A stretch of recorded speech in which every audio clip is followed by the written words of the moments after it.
You're listening to Yoked, Conversations with Real-Life Yogis. I'm Kelly Sunrose, your host. The mission of this podcast is to share the teachings of yoga as applied to everyday life by real people through interviews, conversations, Q&A sessions, and more. Learn more at yokedpodcast.com. Hello, my dears. Thank you so much for listening to this episode of Yoked. Today, I'm so excited to share a conversation I had with author, surfer, husband, and father of 3, Jaimal Yogis. A little news first before I tell you more about Jaimal. First, registration is now open for our next immersion, which is a deep dive into pranayama and will take place November 1st through December 21st online. There is an early bird discount happening right now until the 8th of August. Learn more by following the link in the show notes over at yokedpodcast.com. So even though I'm going on a kind of maternity leave for the months of July and August, there will be new practices available throughout this time in the Wildcat Yoga Club. So join today for uninterrupted practice, wildcatyogaclub.com. Every month, I donate 15% of my income to causes that align with the mission of my work in the world, also known as my heart codes. And this month, every dollar you spend in class, in the Sunrose Yoga Shop, the Wildcat Yoga Club, one-on-ones, by taking my classes on yoga anytime, etc., amen, helps support the work of One Girl Can and the Global Justice Ecology Project. Learn more about this work and these organizations in the show notes. Last but not least, please participate in our community project. Answer the following questions, which will be shared in a future episode. 1, why do you practice yoga? And 2, what are your most potent practices right now? You can use any format, any medium, though I would really love some voice memos sent via email. And you can send whatever you come up with my way to sunroseyoga@gmail.com. Thank you so much for being here. So on with the show. Jaimal Yogis is an outdoorsman, an award-winning writer, and frequent teacher. He is the author of Saltwater Buddha, a humorous coming-of-age memoir about running away to Hawaii at age 16 to surf, nearly becoming a Zen monk, and eventually winding up at Columbia Journalism School. The book was named a best summer read by E! And turned into a feature documentary film. Jaimal's follow-up to that book, All Our Waves Are Water, comes out this July from HarperCollins. Publishers Weekly gives it a starred review, calling it captivating and beautiful. Jaimal's writing has also appeared in the Washington Post, the Chicago Tribune, Men's Health, ESPN Magazine, the Surfer's Journal, the Daily Beast, and many others. His journalism has won a Maggie Award for Best Feature, and he is also the author of The Fear Project, a journalistic and scientific romp about why humans fear and how we can live more fully and courageously. One of Jaimal's stories for Afar magazine about the first female Muslim surf star in Bangladesh inspired the documentary The Most Fearless, which Jaimal is co-producing with award-winning director Heather Kessinger. When he's not writing out to sea or with his wife Amy and their 3 sons, he teaches meditation, mindfulness, creative writing at places like Spirit Rock, The Writing Pad, Kripalu, and 1440 Multiversity. Jaimal is donating 100% of the proceeds from the pre-sale orders of his newest book, All Waves Are Water, to the UN Refugee Agency's Fund for South Sudan. There are links to how you can pre-order this book in the show notes, as well as a link to where you can find out more about Jaimal. Thanks, Jaimal, and thank you all for listening. Love. Where did you grow up and what was it like? Yeah. Well, we were military brats. So a little bit all over the place. I was born in New York, and we moved to Washington State. And then when I was about 4, we moved to the Azores, Portugal. Those little islands sort of right in the middle of the Atlantic. And that was very formative for me in terms of it was a happy time for our family. It was a big adventure. We lived around the corner from the beach, and we were on an island. And my dad had been a surfer in his youth, growing up on Long Island, and then being in Hawaii in the Navy. And this was the first time he'd been sort of back on an island, and we were living like the beach life. And that lasted until I was about 6, and then we moved to Sacramento, to the suburbs, and then I pretty much grew up there, like suburban Americana, like life. But I guess the caveat was that my parents were yogis in a sort of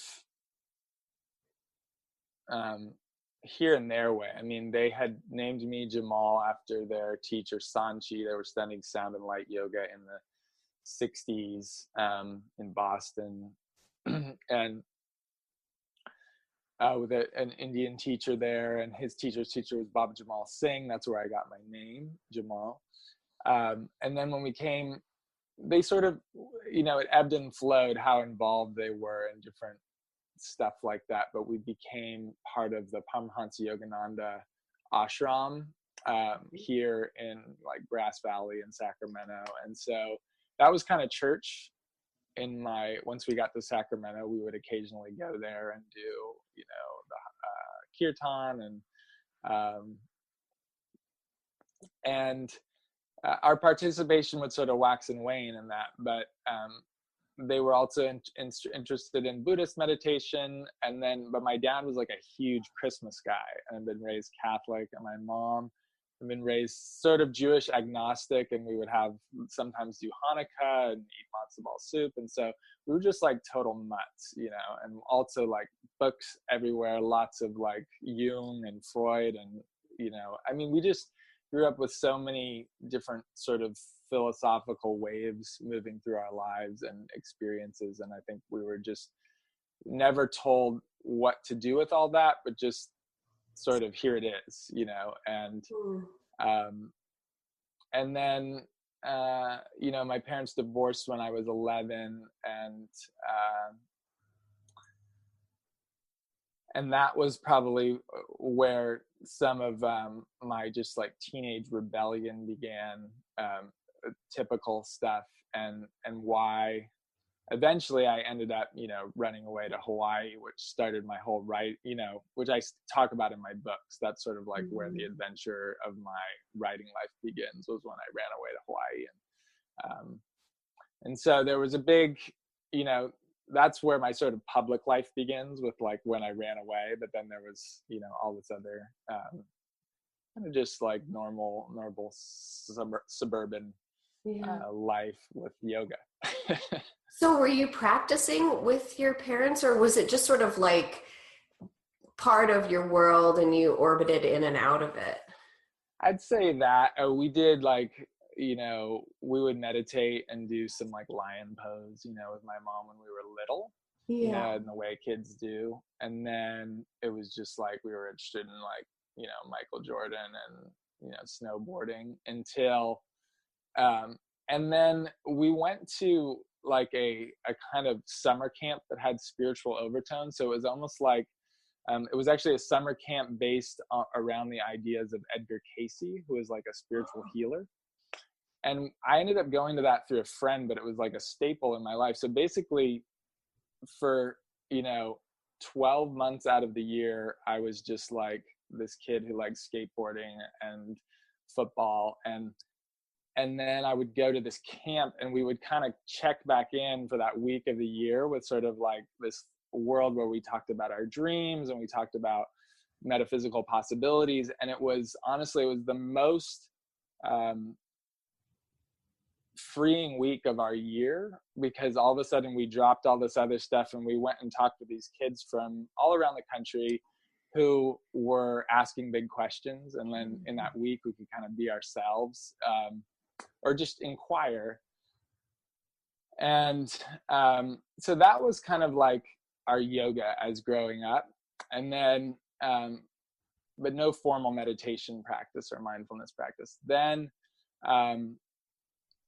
again, though, it was when I ran away to Hawaii, and all of a sudden I was like out on my own in Hawaii, very little money, and just all of a sudden responsible for myself, and thus like suffering some, that I started meditating on my own. And I think I wouldn't have thought of that as like the first go-to, I think, if I hadn't been exposed to it as a kid.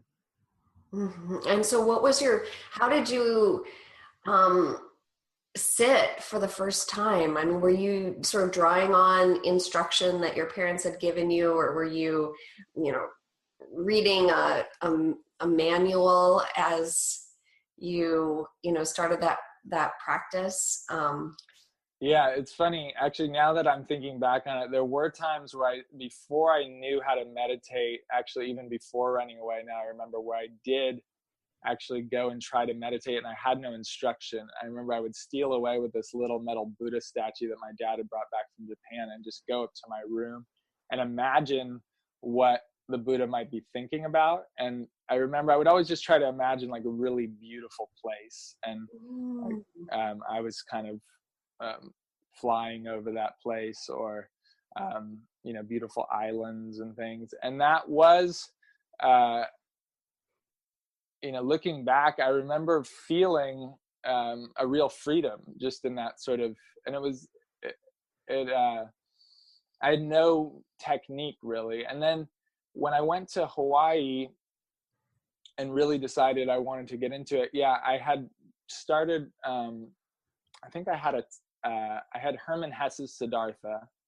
And so I remembered like a part of that book where Siddhartha was just sitting by the river and listening to the river. And so I would kind of do that at the ocean. And then I picked up a book at the health food store by Thich Nhat Hanh, I think. And it was like counting your breath, doing affirmations, breathing in, I'm joyful, breathing out, I smile, and things like that. And but it was really, I was learning to surf at the same time. I'd run away. That was my big driver, was like, I want to surf. And I think I didn't know that I was sort of, I think, unconsciously trying to reconnect with my dad and get back to this period where the family was happy. All of those things were sort of unconscious. But there I was learning to surf, knew I needed to meditate.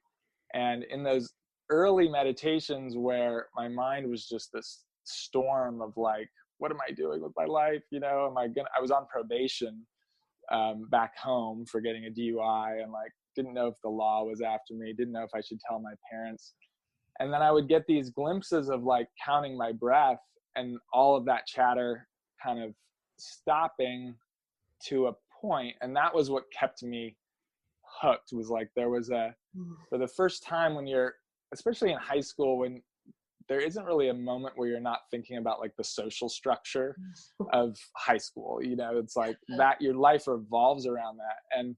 And thus your joy is sort of connected to any just social feedback, whether it's like the girl you're crushing on, or, having a great time at that game.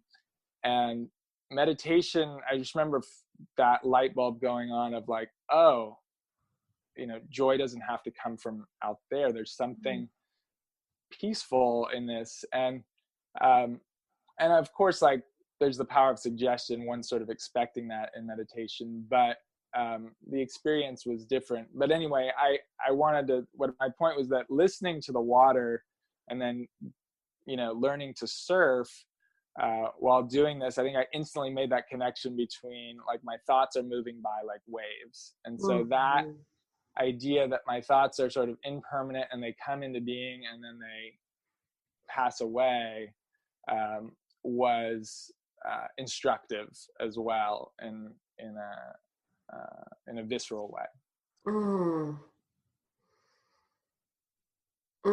That's just taking me back. Like my first two big teachers were this copy of Wherever You Go, There You Are by John Kabat-Zinn, which I seriously carried around for like the first 10 years.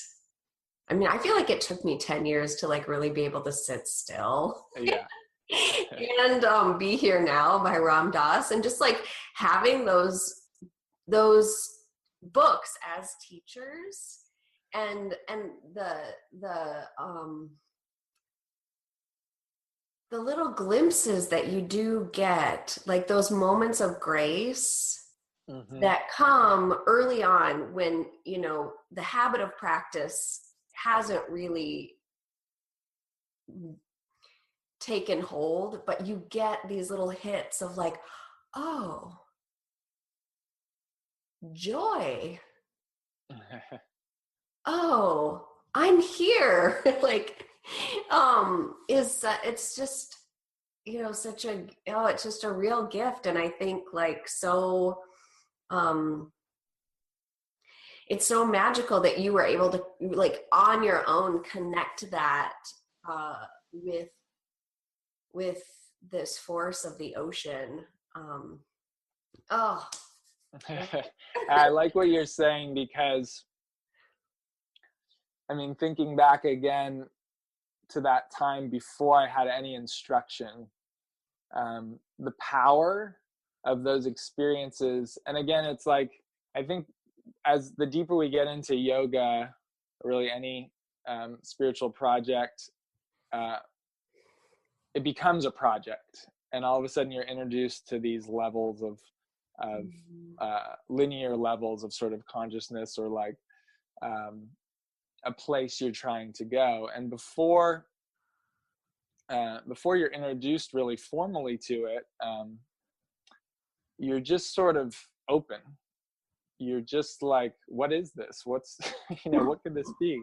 And I mean, and I remember, for example, maybe when I was 14 or 15, just stumbling on mindfulness of breathing. Like, I don't even remember how it happened, but I just noticed that if I followed the sensation of my breath in and out, that there was this weird feeling that happened that was more concentrated than I usually was. And I just started keeping it going before I knew what meditation was, and or before I knew that was a technique. And there was something, I guess, really like exploratory about it, that where you're not yet conceptualizing what this means, of like, I need to do something with this, that I think is why people like Suzuki Roshi talk about Zen mind, beginner's mind, because there's something there in that. Before you begin the project, I have a teacher who always says, as soon as you've made this into a project, you should stop. And I think those early moments, we need to bookmark them and, kind of go back to that initial feeling of joy. And not that you'll ever get back there and need to strive to get back to it. It's always evolving. But yeah, they're instructive. Yeah, and that place of just not having any expectation. Like we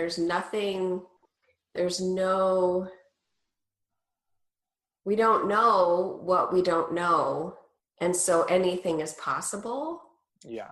And I mean, I remember the first time that I was in a class, an asana class, and without, this being the work, I discovered on my own the kumbhak, or the space between the end of the inhalation and the beginning of the exhalation. Right. And it was like one of the most psychedelic moments of my life. And I was like, holy shit, what is this? And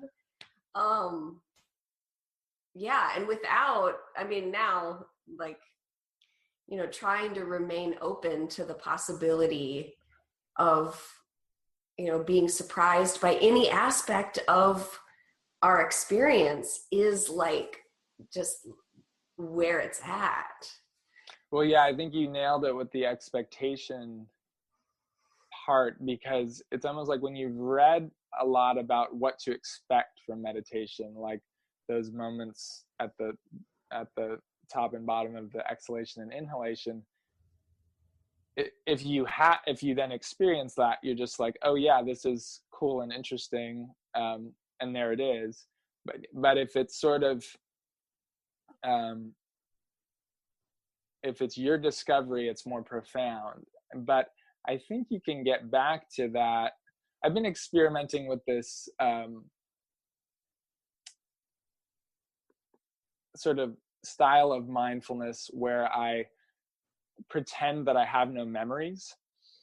And I just, for an instant, sort of will use that to myself as a koan. Like, I don't know who I am. I have no memory right now. And obviously it's like, it's put on. I mean, my memories are still there, but just kind of injecting it into the day and then seeing what ordinary experience feels like from there.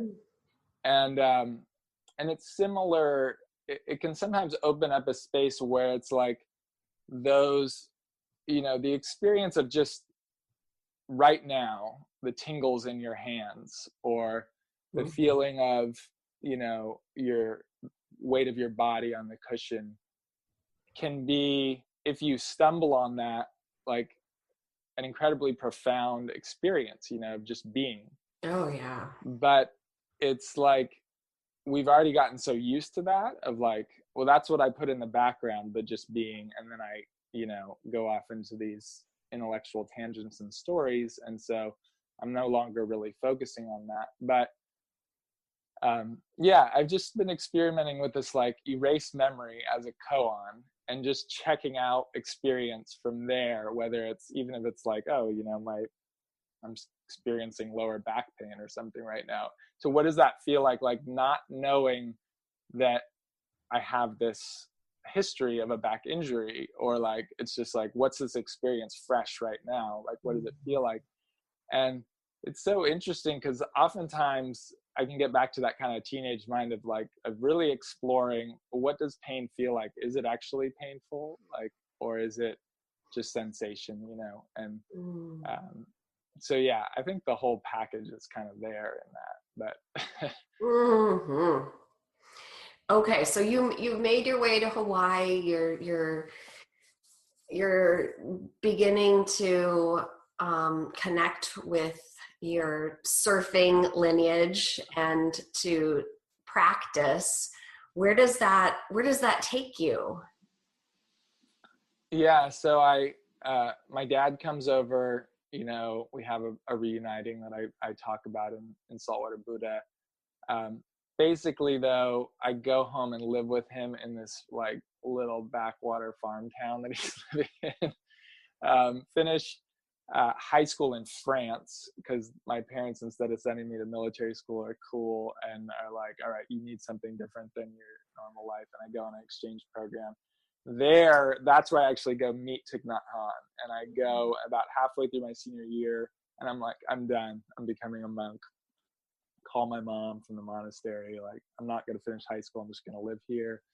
And she's just like, God damn it, Jaimal, just like, get your degree, like, you have plenty of time to be a monk, like, just quit running away. And I'm like, all right, she's right. I go and get my degree, come back to California, and thinking I might go back and be a monk there, but I actually end up entering a monastery here, a branch of this place called the City of 10,000 Buddhas, which is basically, my friend in high school, I remember, called it, he was like studying Chinese culture, and he was like, this is more Chinese than China. he was, that's how I always describe it to people, because it really is this little, you're in this little redneck town up there, and there's this monastery that is doing things the way they were doing like 2,500 years ago in China, and or 2,000 years ago, I should say. And so I thought I wanted to be a monk, and I was doing that lifestyle for about a year. And then my abbot at the time was just like, he's like, you've got plenty of time to sort of renounce everything. He's like, you should just check out college, just see, like, because, and I was like, no, I don't need to do that. I know. And then, of course, went, fell in love, got heartbroken, began the sort of bumpy world re-entry. And I think that experience made me realize there is more that I want to explore in the world. But what am I going to do with this crazy experience of meditation and sort of just another view that I learned in the monastery? And that was when I think surfing really came back strongly, and almost as this, there's the monk archetype, and then there's like the surf bum archetype as paths to freedom.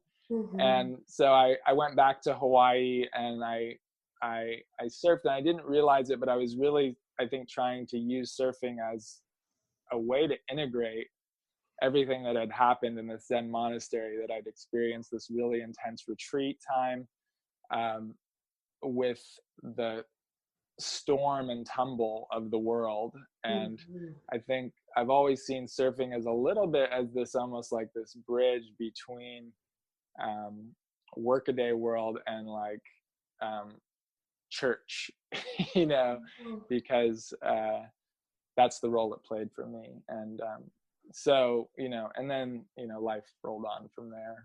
I became a journalist eventually, and many other things, but here I am talking to you. Yeah, it's so interesting. I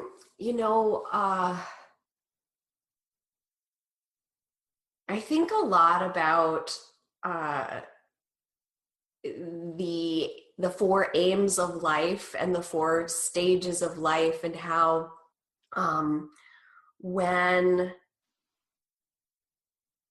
in United States or Western or North American culture, how when we're called onto some sort of seeker's path,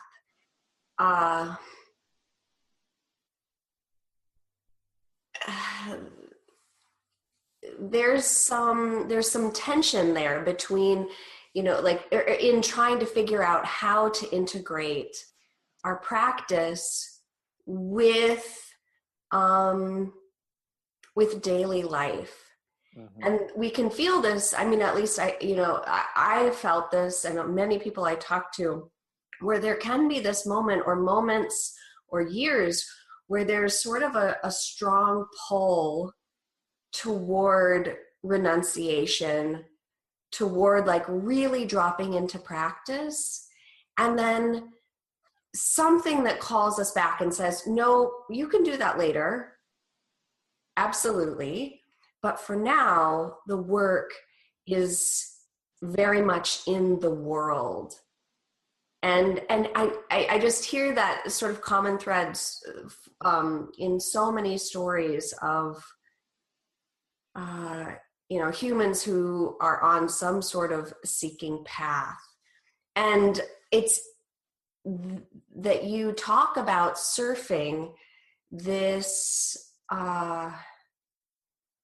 as a way of integrating this very physical activity that brings you into super close contact with the natural world and like the most powerful aspects of the natural world. There's something really like fascinating and just magical about that. How it's there's so much. It's almost like this epic conversation that's happening between the practitioner and the natural forces, and the practitioner and society. Mm-hmm. Yeah. Yeah, I mean, you see it. You see it in the stories of so many seekers, where um, including, say, Jesus Christ or something, where it's like you go up on the mountain and fast or whatever, and kind of learn something. You get some experiential knowledge of solitude. Um, uh, Something that maybe goes beyond language. Like, the world is so caught up in language and story and sort of and definitions and names, and we go, I think, into our yoga practice or meditation practice as a respite from that, because life is not words and names and stories. It's experience, and there's a bigness there, Mm-hmm. that is, I liken it to, the wave is spiraling and it's in its kind of churn of thought. But at any moment, it can sort of notice that it's actually like the sea, and it's never been quite confined by just the whirl of thought. When I think of that whirl of thought that we're often in, it's so deeply connected to language that you go up on the mountain and fast or whatever, and you renounce. I think renunciation has been misunderstood as this thing that's about depriving yourself of sensual pleasure, where it's actually, I think it's about stopping all of the stories, and the things that we desire after, they're causing stories, and they're caught up in language, and they're even our ability to desire something is part of the often kind of the part of that world of language. And so, yeah, I mean, I think you go out there, but then you realize that whatever it is, that bigness that can open your heart and connect you with God, the universe, what have you, is it exists inside of the linguistic world that we live in, the social constructs, etc., and that is what you're, a human being. Like, that's the world you belong in. That's your little anthill. And so, you've found something liberating, and you want to share it, and it's important to share it, I think, with the world. But then also important not to limit, I think, the bigness to this thing that's only linked to solitude or Mm-hmm. to deprivation. It's almost like to go to the next level, and teachers are always doing this, where they send their students up to the cave, and then the students like attaching to these high meditation states, and they're just like, oh, sorry, you got to go get a job, buddy. And that going to get a job part is really important in breaking the student of like, it's about this, it's about bliss. When it's like, no, it's not about bliss. It's about seeing the bliss as part of this sea that also pain is a part of, that also like sorrow is a part of, that and to develop a mind and heart that can hold all those things. And so I think, for me, I think in classical culture, that would have been like, okay, you go into a monastery for 20 years, and then maybe you come out and teach. And I think American culture is taking on these traditions and doing something different, I think, because we don't really have the structure for that culturally. And so a lot of us are living lives in the world, and basically going on intermittent retreats.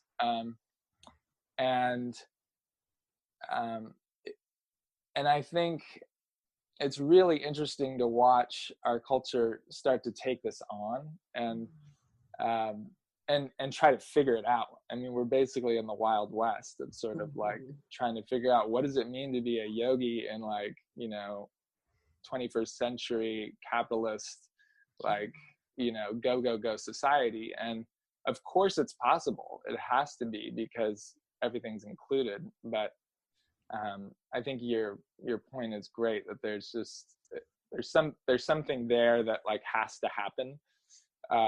And it happens differently for everyone. Mm-hmm. Mm. So you've written 3 books. How did that happen? How did you make your way from, deciding to leave the monastery and become a journalist and be a book writer, be an author? Yeah, I didn't plan it. I mean, I didn't plan it really much at all. I was, doing college, and after the monastery and surfing, first I did marine biology, and then I became like a philosophy and religion major. And I was like, what is it? What am I going to do? Fell in love with this Indian American woman, I remember, who was very like focused and driven in a career way more than I was. And actually, in my new book, I tell the story of how we'd been planning this 3-year trip to live in India together after we'd been together for a few years. And then like a month before the trip, we broke up, or she really left me for another guy. And so I was devastated, and like I was sure like Sindhu, like Sati, I call her in the book, was the only thing that could make me happy. And I remember I knew that she was going to go to Columbia for grad school. And I remember thinking about what I was going to do with my life, and I wasn't sure if I wanted to be like a religious scholar, or, a wandering yogi, or a surfer, or a biologist. And I found this program that was a religion and journalism master's degree. And I think secretly, this program did turn me on in a way, but I think secretly I saw it as a way I might win her back. And so I like the journalism degree started. I thought I could be a writer, and went to India at the same time she was there, was like pining after her, and getting journalism credentials, thinking of eventually I'll get her back. And in the process, I kind of just realized I liked journalism, and I liked writing, and thankfully, because I was also doing some yoga and meditation in India, like I was able to sort of finally break away from the pining after her and open up to like, well, what have I done now? Like, where have I set my life?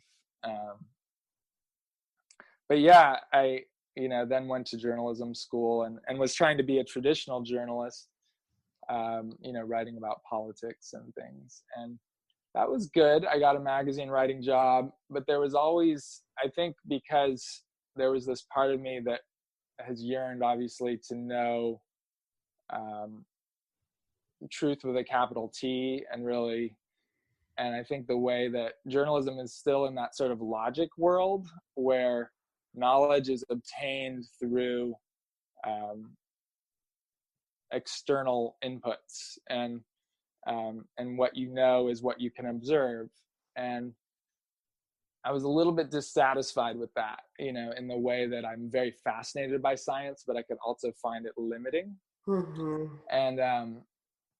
And so one day I decided I was going to be vulnerable and write a story about surfing and meditation, and how it's kind of like a zen. And I was terrified to write it, because I thought no one's going to take me seriously. And I wrote it for that magazine, Shambhala Sun.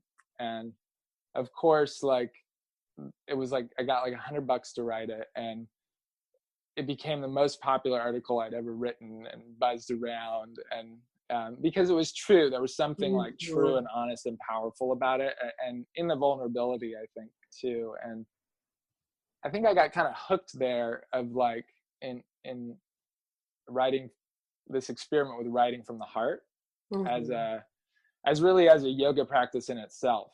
And so, you know, now I've done these 3 books, and yeah, it's an ongoing part of that experiment we were just talking about, of like trying to live as a yogi in the world, and you know, do things that people want to read and have a job that works, but also to keep this, I guess, inquiry going. Yeah, it's interesting. So I used to practice law full time, and that paradigm of you know, that you know, within the realm of the legal system, truth and resolution exist in this very specific way. And although there are things that, you know, I very much appreciate about that, you know, the underlying quest for truth and for, you know, resolving the conflict, I discovered that for me, it's like, it's not happening in that paradigm. It is somewhere else. And it's interesting that, you know, the stories that come up when you're starting to deviate a little bit from, you know, what's perceived as like the way that you should be a journalist, or the way that you should, you know, be concerned about politics or law or justice. When you start to kind of inch away from that, there's a certain instability. And then when you trust, you know, like you discovered that this, you know, this vulnerable piece of writing that you did, that was writing your own truth and being somewhat, you know, more vulnerable than you would be than when you're operating in this certain, you know, acceptable, in air quotes, realm, you know, like people are naturally drawn to that. And that's, you know, what humans in general are looking for, like this reassurance that, oh no, it's not just you, it's all of us. We're all in this together. Yeah. Ooh. Okay. Yeah, I agree with you. I mean, I think there's obviously something really important about really like the sort of these Greek ideas of, you know, logic, democracy, justice, to run a society. And there's sort of like these really powerful constructs that you need to, and a legal system is in so many ways a beautiful aspect of, you know, a somewhat enlightened society. You know, not enlightened enough that we don't need a legal system at all. But you know, it's like, it's,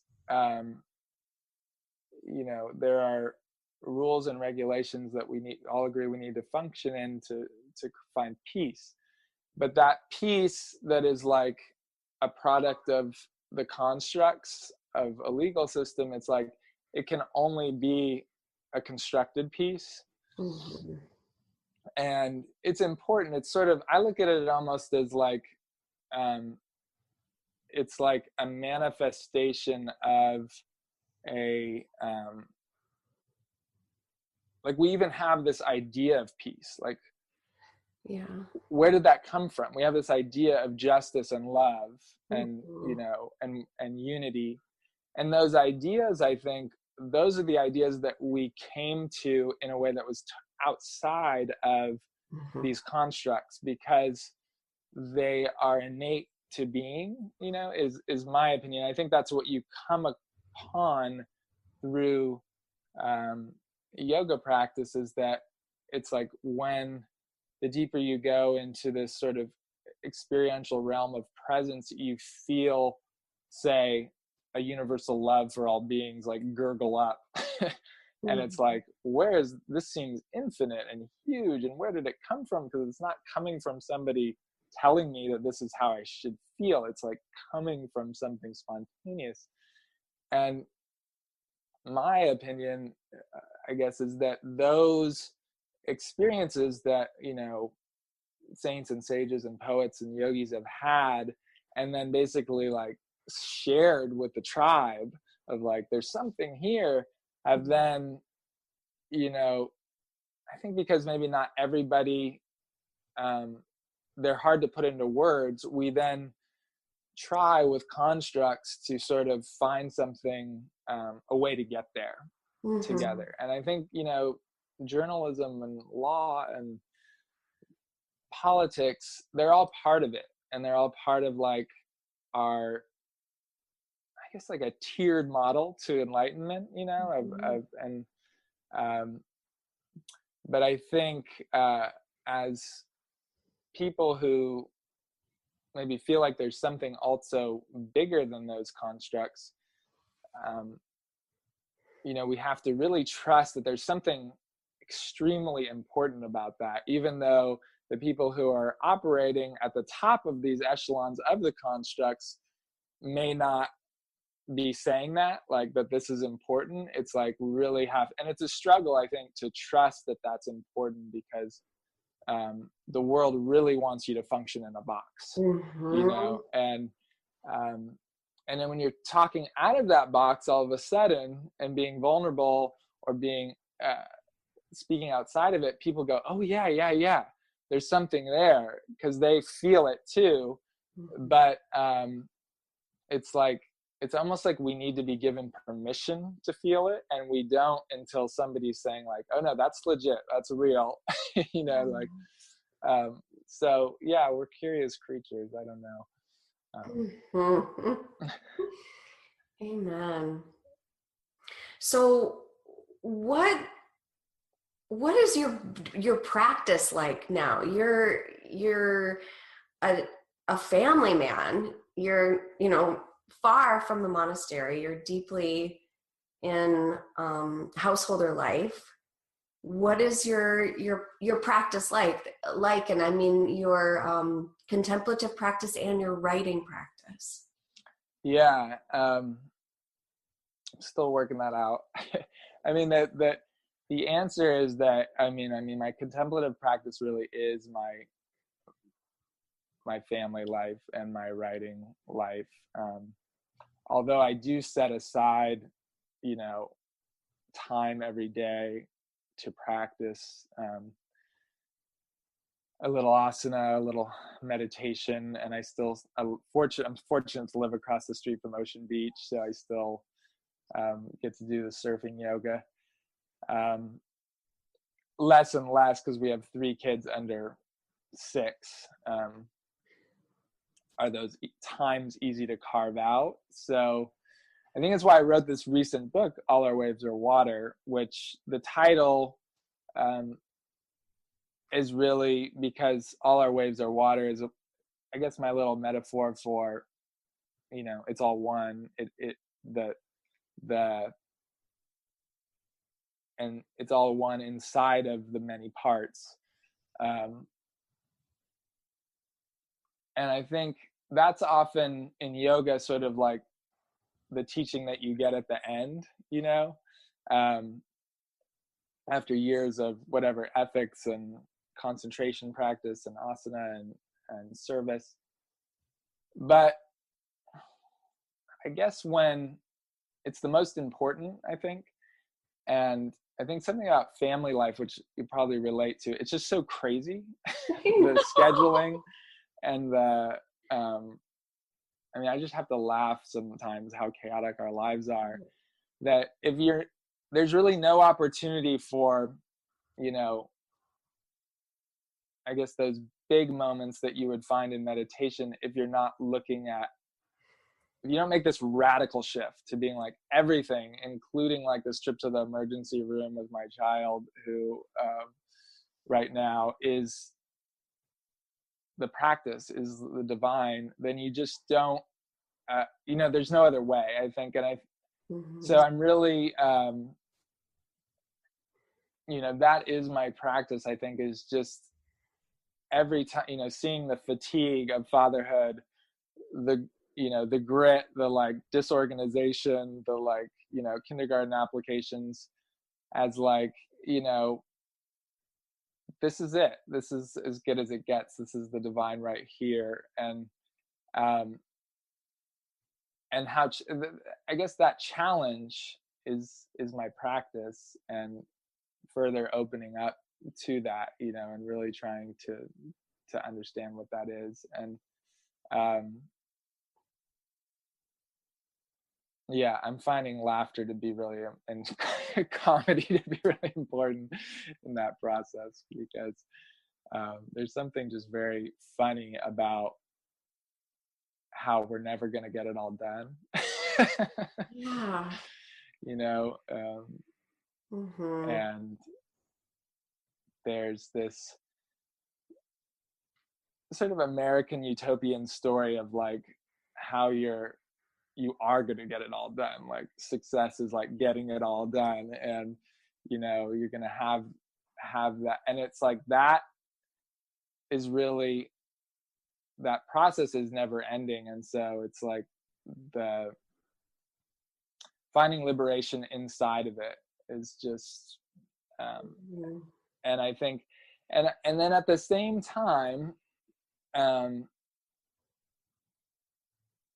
think my practice is pushing myself to not let that be a cop-out and be like, oh, it's all one, dude. Like, I'm just, I'm watching a movie and it's all my yoga practice. And like, we're just down at it, because it is important then to also have discipline, and you won't, really be able to continue, I think, to practice in a real way without carving out that time every day to connect with, in whatever way you do.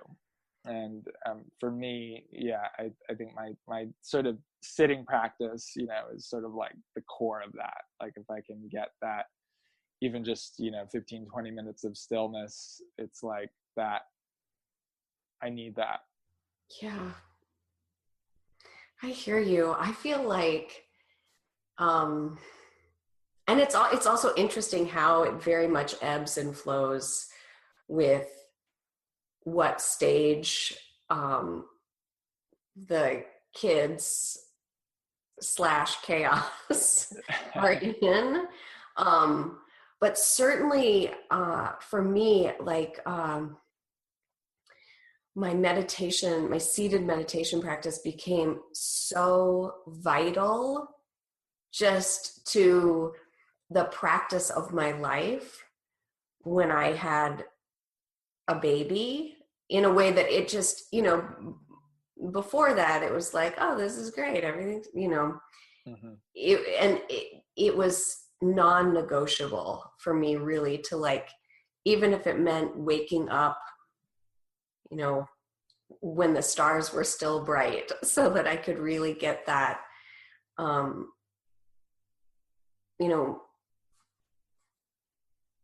moment of practice that then had reverberations throughout the day, that very much informed how able I was to deal with the reality that the laundry will never be done. Like, that is the reality. The minute the floor is cleaned, someone will walk through with mud on their feet or paws, and that is like, that's the practice. Yeah, I appreciate that so much. Yeah, and I think there's something really wonderful about parenting in that regard, even though you're, I think just because it is hard.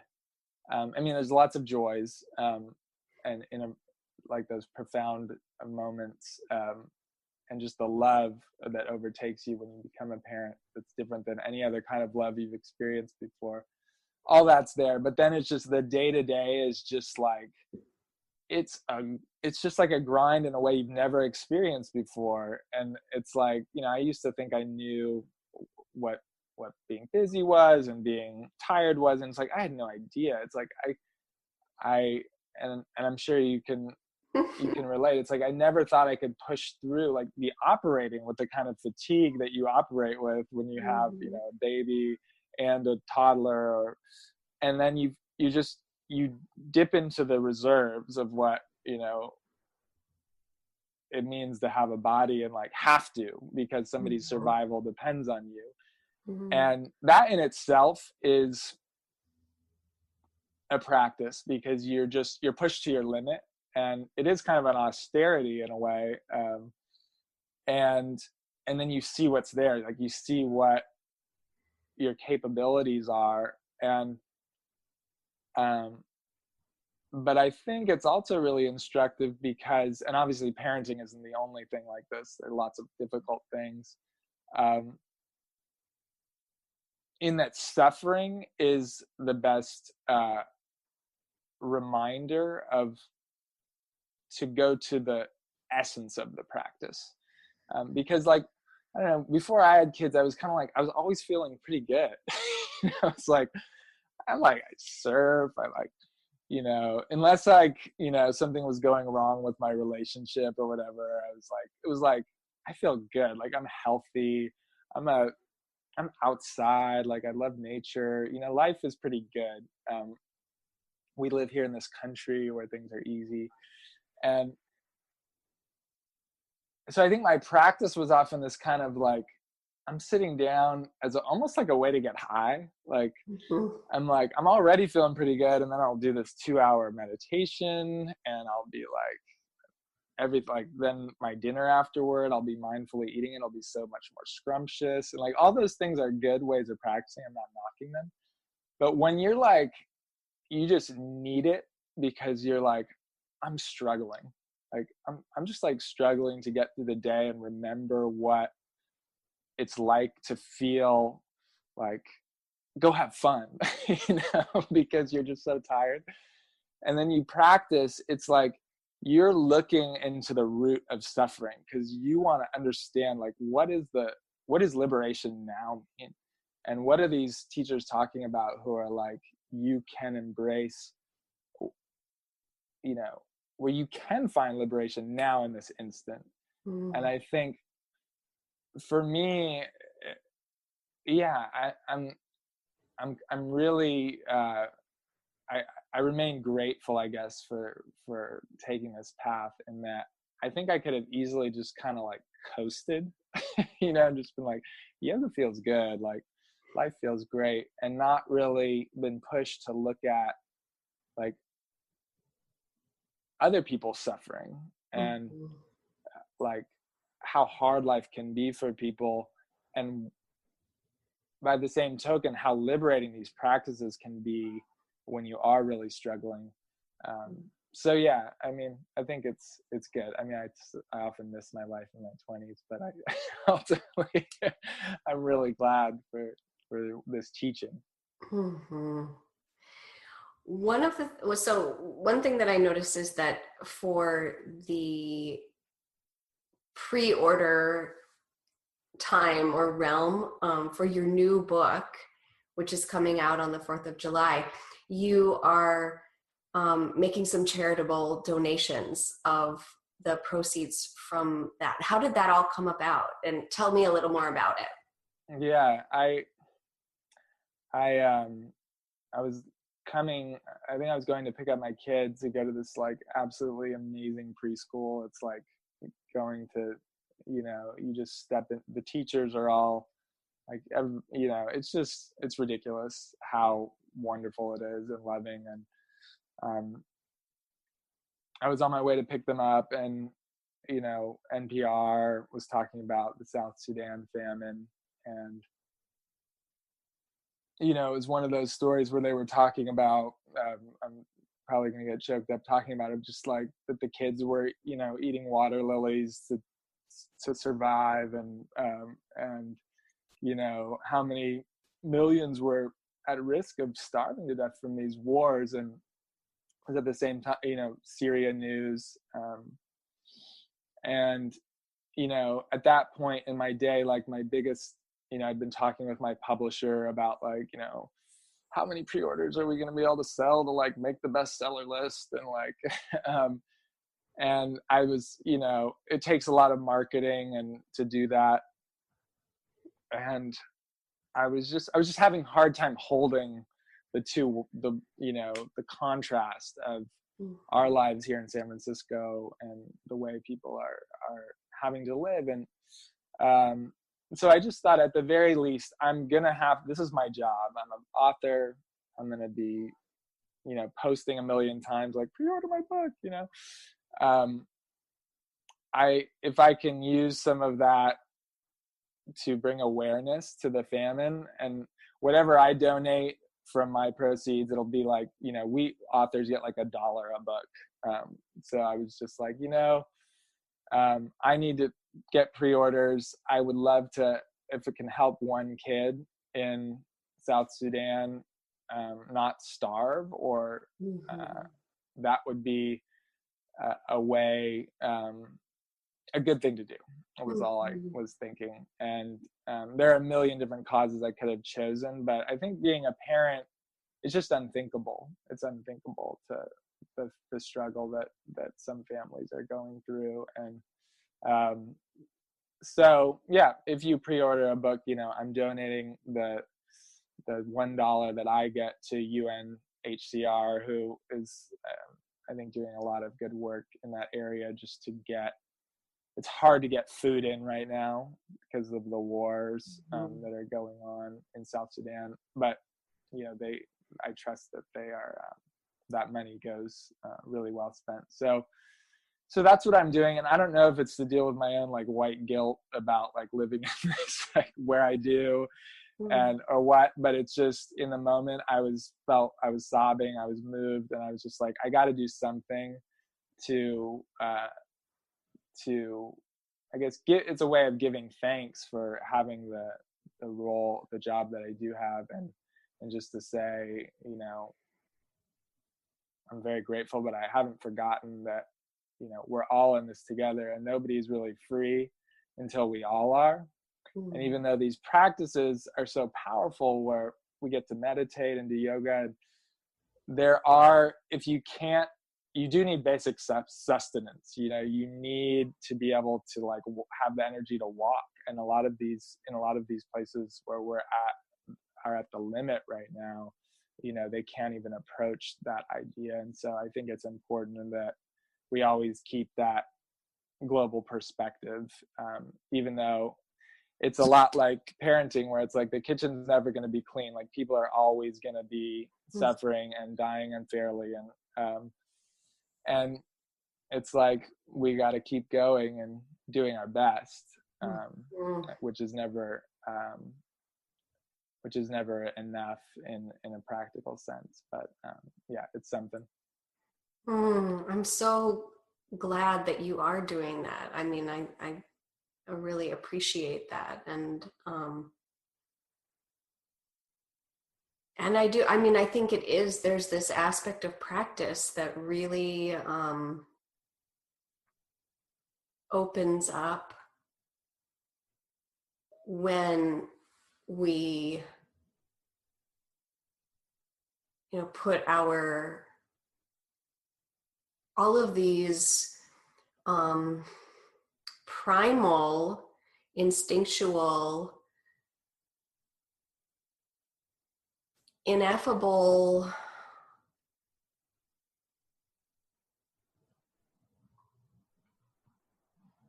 wishes for all people and all things and all beings that, we were talking about earlier, that like no one has to teach us that, although it tends to come out in many of the wisdom texts. But a way of, integrating that into the practice really like makes it real. Yeah, I think you can't, anybody who's gone on into a meditation retreat, say, and found some sort of found something, whatever it is, found some internal peace or joy, I think will also then walk down the street and find it hard not to, be really sensitive and maybe like sob at the world's problems, Mm-hmm. and feel them in a different way. And to me, that's the whole reason to practice right there. And that if there's one thing that can sort of cut through, I think the spin of our age of like always people fighting and saying that's not truth, that's not truth, that's not, and in it really with the intention of just winning, it's compassion, and it's like real compassion. And I haven't found another way to contact that in myself other than first going into a sort of silent space. I'm sure there are other ways. I mean, music, there are other things that can get people there. It can just crack your heart open and make you want to do something. But I notice even in myself, when I get away from that, I may, it's like I'm going through the motions of like doing good without necessarily the feeling. And so, it's really hard to know where to put your energy in this world where we have some, climate change, famine, mass extinction. It's like, it's overwhelming. But I mean, I think there's hope. There's so much hope in the fact that people are interested in connecting with a deeper truth that also connects them to a greater compassion, because I think that is where you have no choice but to act in some way that tries to help others. And so you just, you start there. And so I think it's a good thing that you're doing, having these conversations and doing the teaching that you're doing. I'm so glad we did this. Thank you so much. I'm so excited about your new book. And we'll put links to everything in the show notes. But yeah, absolutely grateful for this time and space for conversation. Thank you. Thank you so much for having me on, and congratulations on being really close to the finish line with the new little bun in the oven. And it's just it's such a joy to be able to talk with. I often think about and quote it in my book, the line from the Buddha where Ananda is going to the Buddha and he's just had this great time with a friend in the Sangha, and he's like, world honored one, like, I think at least half of this path is just having good spiritual friends, and the Buddha is like, no, Ananda, it's 100% of the path. And it's just, I love just getting to chat with like-minded people in that sense. It always just makes me really happy. So thanks for just connecting and doing what you're doing. Absolutely. Thanks so much for listening to today's podcast. Complete show notes are available at yokedpodcast.com. Please feel free to connect by emailing me at sunroseyoga@gmail.com. Today's episode is made possible by the Wildcat Yoga Club, our online yoga community. The clubhouse contains an ever-expanding library of audio and video practices, plus lectures, tutorials, and video Q&A sessions, plus monthly online workshops in meditation, active listening, and embodied voice. Membership also includes discounts on all courses, retreats, and products in the Sunrose Yoga shop. All of this for $15 a month or $150 per year.